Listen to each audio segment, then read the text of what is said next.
Սերդար Քիլիչին Թուրքիա Հայաստան կարգավորման գործընթացի հատուկ ներկայացուցիչին։ Շատ շնորհակալ եմ, Սամիր։ Մի պահ կարծում դուք գնահատում եք մեր կարողությունները, որ կարողանալ ենք պատասխանել ձեր շատ կարևոր հարցերին 3-4 րոպեում, կարծում եմ գերագնահատում եք, բայց ես շնորհակալ եմ Ռուբենին։ Նա գրեթե ասաց այն ամենը, ինչ ես ուզում էի ասել, ինչ որ ես իմ մտքում պլանավորների ասել ձեզ, երկաթուղու կապակցվածության հետ կապված եւ այլն, բայց հրաշալի է իսկապես այստեղ լինելը։ Նախ ուզում եմ շնորհակալություն հայտնել Հայաստանի Հանրապետության կառավարությանը, իշխանություններին, հյուրընկալության համար։ Մի շարք լրագրողների հետ էի խոսում ներքևում, հարցեցին թե ինչպես եմ ինձ զգում թե Երևանում, ասացի ես ինձ զգում եմ տանը։ Եվ սա բարձրութերով ծառայություն չեմ մատուցում, իսկապես ինձ զգում եմ տանը։ Իմ ընկերները եւս այդպես են զգում իրենց, շատ ընկերային, հյուրասեր միջավայրում ենք մենք զգում ես։ Այդ ընկերությունը վայելում ենք, այդ բաց ընդունելությունը նկատելի է հայկական կողմից։ Եվ կառուցողական առաջարկներ ենք ստեղծում երկուստեք։ Անշուշտ որոշ դժգոհություններ ունեմ իմ գոլեգայի ասածների հետ, որոշ առաջարկների հետ կապված, վենտիկեպի հետ կապված, բայց նայենք հունվարի 22-ին քննարկումներ եւս ունեցել ենք այս հարցի շուրջ եւ եթե անդրադառնանք այս կետին եւ Ռուբենին եւ Սելդային կասեմ, որ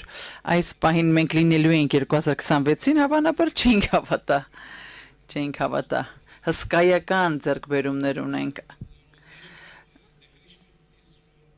Երբ ասում ենք հարաբերությունների կարգավորում, եզրույթը սխալ է, մենք չենք կարգավորում Հայաստան-Թուրքիայի միջև։ Սա հակառակը վստահության ամրապնդման, վստահության ստեղծման գործընթաց է։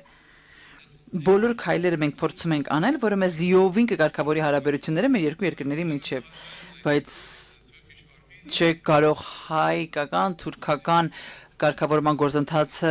առանձնացնել ընդհանուր տարածաշրջանային կապակցվածության ջանքերից։ Սրանք առանձնացնել չենք կարող։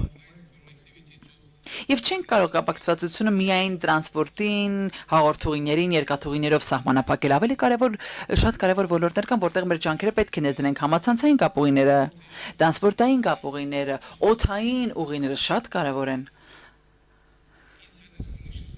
Համացանցային հաղորդուղիները վերջերս մենք համաձայնագիր ենք ստորագրել հայկական ընկերությունների հետ այդ առումով որպեսզի ավելավ ծառայություններ մատուցենք